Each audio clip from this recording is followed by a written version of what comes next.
Mais si on parle d'habitat groupé, ça a commencé quand même quelques années plus tard. C'était l'époque de Le Corbusier, qui a fait énormément de tort à l'architecture en France, tout en étant, ce que je dis toujours dans les écoles d'archi, avant que l'émeute ne se propage, tout en étant un génie sur le plan, enfin un génie, un très très très grand artiste sur le plan artistique, plastique. Le grand tort, à mon avis, de Le Corbusier, c'était d'avoir inventé l'idée qui paraissait absolument géniale et qu'il a fait la Cité radieuse de Marseille, qui était d'avoir un bâtiment vertical, éventuellement sur pilotis pour même laisser passer le végétal, et beaucoup de végétal entre deux, puis un autre bâtiment. Il avait proposé d'ailleurs de raser un quart de Paris pour d'y installer le principe de ces tours. Et l'idée est que en bas des tours, les gens pourraient se promener, se rencontrer, se dire bonjour. Ça n'a jamais fonctionné.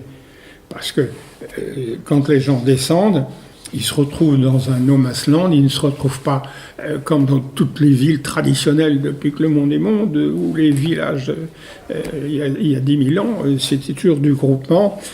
Dans une rue, on se rencontre sur une placette, on se rencontre sur une place, mais dans un grand terrain vague, on ne se rencontre pas. Qui plus est, toutes les cohabitations obligatoires dues au fait du verticalisme, on sait que ça a provoqué des problèmes sociaux évidents. Donc, pourquoi je dis qu'il a eu un grand tort, c'est qu'à la suite de ces théories, tous les architectes d'un seul homme, ont tous suivi ce principe de barre verticale. Alors, comme la loi exigeait de ne pas dépasser le R+4 sans ascenseur, la France, pendant 15 ans, s'est construite en R+4.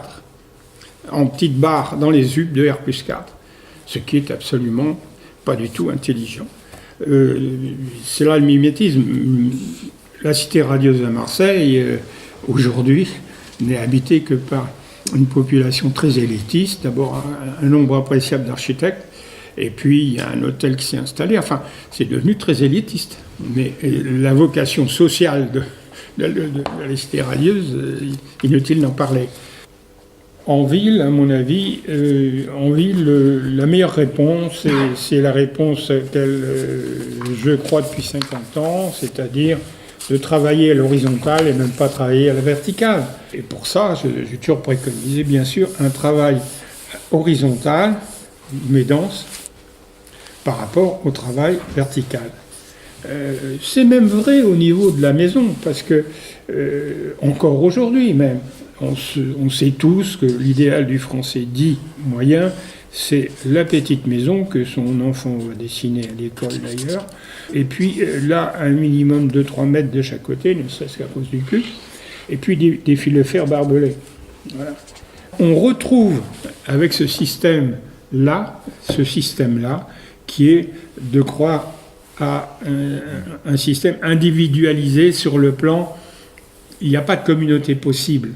Il faut qu'il y ait une communauté bâtie si on veut une communauté humaine.